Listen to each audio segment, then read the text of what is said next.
There truly is nothing worse than receiving a phone call during your lunch break, or worse still on your day off when you're settling into the couch and looking forward to cracking open that box set of Gardener's World, when the phone rings and it's work asking you to come in and cover for Barbara because her verrucas have flared up, or that annoying guy on the fresh food counter whose IBS is kicking in and it's affecting sales at the Scotch Ends. But it could be worse. You could be just a guy minding his own business in London's East End when the Navy comes to town. Every now and then, a man of war ship would come sailing up the Thames and dock in places like here in Limehouse.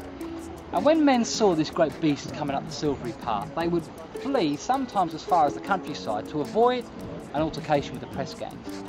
And here's how it would play out. The Royal Navy would employ a group of basic thugs, really, who lived locally, to impress people or encourage people to join the Royal Navy.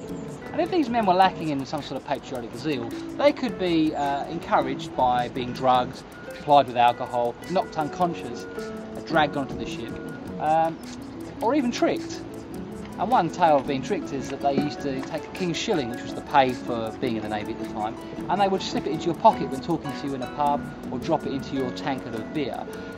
This happened so often that some landlords replaced the base of a tankard with a glass bottom so you could see whether you were being conned.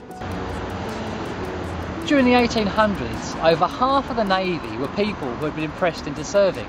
Some were literally vagrants who'd woken up in uniform floating out at sea. But there was one plus side: if you volunteered for the Navy, any debt you owed would be declared void. So the next time you're entering into a rousing rendition of Rule Britannia, Britannia rules the waves, don't let the reality of a bunch of tramps, bankrupts and barflies floating out at sea wondering what on earth they're doing there and where the heck they're going take the wind out of your sails. Some tell tales, others rhyme, but I sing songs from the howling sea. If you're wondering what on earth you just witnessed, you've been watching a video from the Songs from the Howling Sea podcast.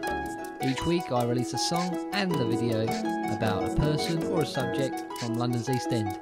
52 songs in 52 weeks. For more, visit www.songsfromthehowlingsea.com.